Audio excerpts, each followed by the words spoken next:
بسم اللہ الرحمن الرحیم. میں ہوں کیسر احمد راجہ. امید ہے آپ طبیعت بالکل ٹھیک ہوگی. دو واقعات کو لے کر آج کل ہمارے ایتھیسٹس بہت زیادہ ایکسائٹڈ ہوئے ہیں کہ آخر کار ہم نے اسلام کو غلط ثابت کر ہی دیا. دو واقعات ہیں غزوہ بنو مستلق اور سریہ وادی القرہ. اپیرنٹلی کسی مسلمان پلیمسسٹ کی کوئی ڈبیٹ ہوئی ہے کسی ایتھیسٹ سے جس میں ایسے واقعات کو کوٹ کیا گیا اور اس کے بعد پھر جیسے عام طور پہ ہوتا ہے کہ بینڈ ویگن پہ سبھی نے جمپ کرنا شروع کر دیا کہ وہ دیکھو جی اسلام کتنا ظالم مذہب ہے. اور اس میں سے انہوں نے پھر کچھ ہماری کتابیں بالخصوص مسلم میں سے ایک دو انہوں نے واقعات بتائے کہ دیکھیں جی آپ کی کتابوں میں لکھا ہوا ہے. ہماری تاریخ ہمارے سامنے ہی جھوٹ ہماری تاریخ میں سے. Isn't that amazing؟ خیر کچھ مسلمان دوست ہیں انہوں نے مجھے وہ حوالے بھیجے اور کہا جی کہ اس پہ بات ضروری ہے. بالکل ضروری ہے. آخرکار یہ اسلام ہے, دین اسلام ایک مذہب ہے. ایسا تو نہیں ہے کہ جو بھی ویکیپیڈیا سے دو آرٹیکل اٹھ کے آرٹیکل پڑھنا وہ دانشور بن جائے اور وہ اسلام پہ اعتراض کرنا شروع کر دے. اعتراض ان کا حق ہے لیکن کم سے کم سچ تو ہونا چاہیے. خیر اس ویڈیو میں بات کروں گا جو سریہ وادی القرہ ہے اس کے بارے میں. ادروائز ویڈیو بہت زیادہ لمبی ہو جائے گی اور اگر آپ ویڈیو کے اینڈ تک میرے ساتھ رہے تو میں آپ کو دو باتیں اور بھی بتاؤں گا. ایک یہ کہ یہ ایتھیسٹ ایسی حرکتیں کرتے کیوں ہیں جو جھوٹ پہ مبنی ہوتی ہیں, اور دوسری یہ کہ یہ اس میں ہمیشہ کیوں ناکام رہیں گے. شروع کرتے ہیں یہ بات اپنی وہاں سے جہاں سے اسلام کا بھیانک ترین چہرہ ان کے سامنے یہ دنیا کو دکھا سکیں. وہ کیسے جی کہ صحابی ہیں جناب سلمہ بن عمر بن اکوا رضی اللہ تعالیٰ عنہ کے. وہ مسلم میں وہ روایت لکھی ہوئی ہے کہ جب وہ حملہ کیا گیا وادی القرہ میں تو جو عورتیں تھیں وہ بھاگ رہی تھیں اور میں نے ایک تیر پھینکا ایسا جو ان کے سامنے جا کے گرا اور پھر ہم نے ان کو پکڑ لیا. اور بڑی مظلوم عورتیں تھیں اور بڑا یہ تھا اور وہ تھا. یہاں سے ہی اصل میں ان لوگوں کی بددیانتی سٹارٹ ہوتی ہے. یہ نہیں بتائیں کہ وہ عورت کون تھی. کرفا اس کا نام تھا. بالکل اس کا نام نہیں بتائیں گے کہ وہ اصل میں تھی کون, اور یہ ساری کی ساری جو کمپین تھی یہ تھی اس کے لیے. تو میں مسلم سے میں آگے جاؤں گا. مسلم سے میں آگے اس لیے جاؤں گا کہ یہ بات جو ہے میں جلدی سے میں آپ کے سامنے میں رکھنا چاہوں گا کہ جب بات آتی ہے علم شریعت کی تو احادیث کی کتابیں جو ہیں ان میں جو باتیں لکھی ہیں ان کا معیار اور ہے. لیکن جب تاریخ کے واقعات ہوتے ہیں اس کے لیے کبھی بھی حدیث کی کتاب پہ آپ رکیے گا نہیں. اس لیے کہ حدیث کی کتاب میں واقعہ غلط نہیں ہے لیکن وہ بہت بڑے واقعے کا ایک چھوٹا سا حصہ ہے جس کو آپ کوئی رخ بھی دے سکتے ہیں. بہت کم واقعات ہوتے ہیں جو تفصیل میں لکھے جاتے ہیں. اسی لیے جو ہمارے محدثین ہیں اور جو ہمارے مورخین ہیں انہوں نے پھر اس کے لیے علیحدہ سے ہمیں بتایا. تو میں جو آپ سے بات کرنے لگا ہوں اس میں آپ جو واقعات ہیں یعقوبی, طبقات, مدارج النبوہ, ان کو پڑھے تو آپ کو پتہ چلے گا کہ اصل میں بات ہوئی کیا, جو میں ایک سمری کی صورت میں آپ کے سامنے میں رکھتا ہوں. یہ جو عورت تھی یہ جو وادی تھی اس وادی کے وادی القرہ میں بات کر رہا ہوں, اس میں یہ ایک آلموسٹ ملکہ کی حیثیت رکھتی تھی اور ایسے خار کھائے ہوئے تھی مسلمانوں سے کہ مسلمانوں کا مال, مسلمانوں کی عزت, ان کی جان کچھ بھی محفوظ نہیں تھا اس سے. اور یہ بڑے عرصے سے مسلمانوں کے ریڈار پہ تھی. ٹپنگ پوائنٹ یہ بنا کہ حضرت زید بن حارثہ رضی اللہ تعالیٰ عنہ اپنا ایک تجارت کا قافلہ لے کے جا رہے تھے. رستے میں ان کے قبیلے سے ملاقات ہو گئی. ان لوگوں نے صحابہ کو مارا, تشدد کیا, مال لوٹا اور حضرت زید بن حارثہ کو شدید زخمی بھی کیا.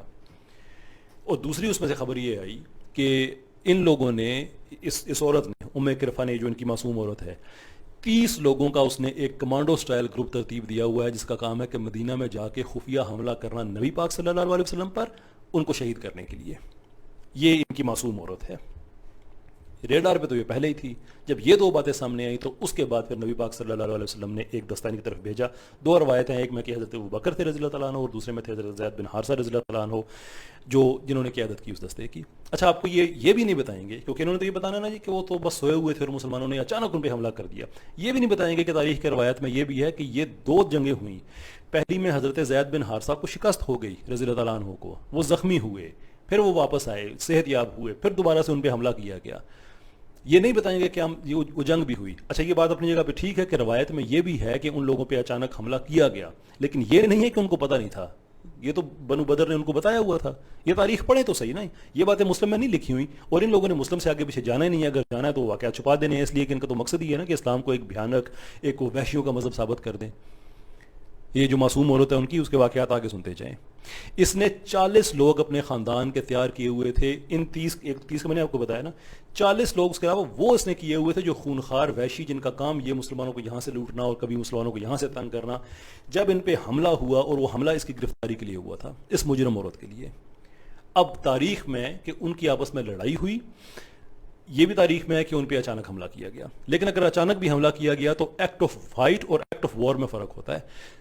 ایکٹ آف وار تو ان کی طرف سے ہو چکا تھا، مسلمانوں پہ حملے جو وہ کر رہے تھے، تو جو پرسائز اٹیک انہوں نے نبی پاک صلی اللہ علیہ وسلم پہ کرنا تھا، تو مسلمانوں نے بھی اگر پرسائز اٹیک کیا تو اس میں غلط تو کچھ بھی نہیں ہے.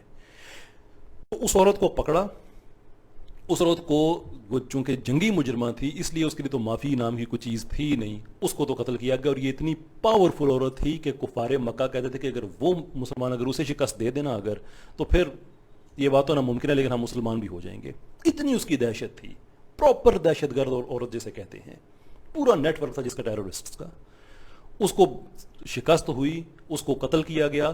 اس کی بیٹی جو ہے جاریہ بنت مالک، اس کے بارے میں روایت میں آگے لکھا ہے کہ اس کو ایک روایت میں کچھ اور بھی ہے، ایک روایت میں یہ بھی ہے کہ اس کو قیدیوں کو دے دیا گیا، معافی چاہوں قیدیوں کے تبادلے کے طور پہ اس کو واپس کفار کو دے دیا گیا.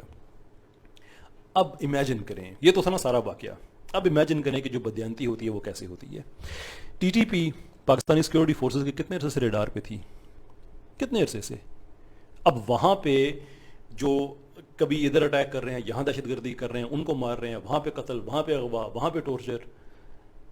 ٹپنگ پوائنٹ کیا بنا؟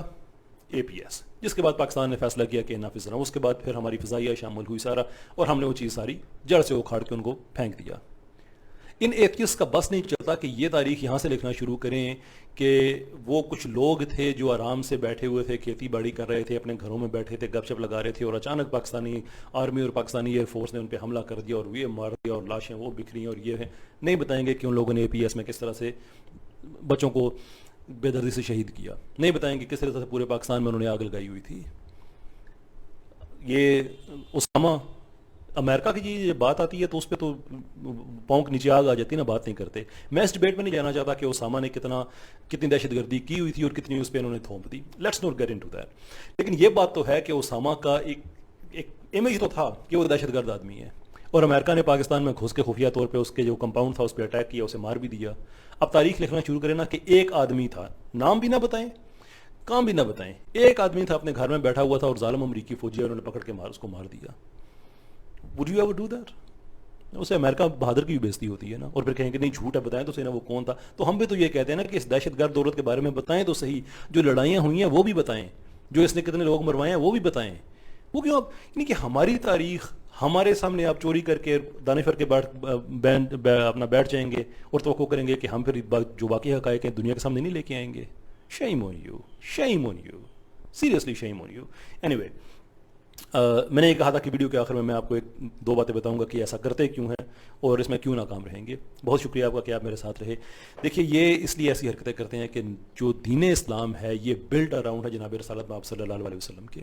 اب ان لوگوں نے دین کی بدنامی اس طرح سے تو نہیں کر سکتے کہ نبی پاک صلی اللہ علیہ وسلم نے مکہ کے فتح کے بعد سب کو معافی دے دی، عام معافی دے دی. یہ بھی نہیں کر سکتے کہ اسلام کہتا ہے کہ مزدور کو اس کا جو اجرت ہے اس کا پسینہ خشک ہونے سے پہلے دے دو. مطلب یہ باتیں تو نہیں بتا سکتے نا، اس سے اسلام کیسے بدنام ہوتا ہو. تو اس کے لیے ضروری ہے اسلام کو بدنام کرنے کے لیے کہ جناب رسالت آپ صلی اللہ علیہ وسلم کے کردار پہ اتنے زیادہ شکوک اور شبہات ڈال دو کہ جب بھی کوئی آدمی اسلام کی بات کرے لوگوں کے ذہن میں آ جائے اچھا یہ وہ جو شخص تھے محمد صلی اللہ علیہ وسلم، یہ ان کے دین کی بات ہو رہی ہے. نہیں وہ تو ٹھیک نہیں تھے، تو ان کا دین کیسے ٹھیک ہو سکتا ہے. The whole reason is کہ نبی پاک صلی اللہ علیہ وسلم کی کردار کشی کرے کہ یہ اسی طرح سے اسلام کو ڈمین کر سکتے ہیں، کوئی اور طریقہ نہیں ہے. پر here is the problem، یہ ناکام کیوں اس میں ہوں گے. دیکھیں لو میں ایک چیز ہوتی ہے جسے ہم کہتے ہیں لوکس اسٹینڈائی، کہ وہ آدمی جس کا رائٹ ہے، رائٹ ٹو اسٹینڈ، کہ وہ جا کے عدالت میں کیس لڑ سکتا ہے. ہر آدمی کیس میں نہیں جا سکتا، سو ایک دو کیسز کے اس میں ایکسیپشن ہوتی ہے، ایک دو طرح کی کیسز شٹ سے. باقی لوکس اسٹینڈائی کا ہونا ضروری ہے. ان لوگوں کی تو کوئی ان کے پاس لوکس اسٹینڈائی نہیں ہے، اس لیے کہ یہ تو اسلام کے افیکٹریز ہی نہیں ہیں. اسلام کو تو براہ راست ان سے کوئی مقابلہ ہی نہیں ہے.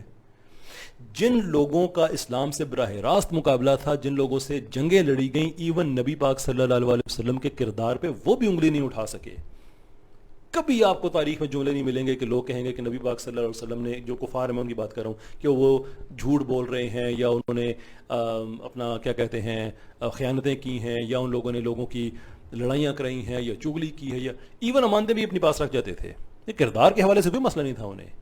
تو میرا سوال یہ ہے یہ ان منین سے کہ جو ڈائریکٹ افیکٹیز تھے، جن کے پاس لوکس اسٹینڈ بھی تھا، وہ نبی پاک صلی اللہ علیہ وسلم کی کردار کشی نہیں کر سکے. تم لوگ کرو گے ویکیپیڈیا سے آرٹیکل پڑھ کے دانشور بن جانے سے. ڈو یو ریئلی تھنک کہ آپ کرو گے؟ اس طرح کے جھوٹ بول کے آپ یعنی کہ آپ سے پہلے کوئی بھی نہیں آیا ایسا کرنے والا. You seriously need to look at yourself, look in the mirror. کچھ بھی کر لو, اسلام بحیثیت طاقت, there is absolutely nothing, بحیثیت ایک ریلیجن کے, there is absolutely nothing that you can do about it. If you want to burn, well, keep burning, that's not a problem. Well, certainly not my problem.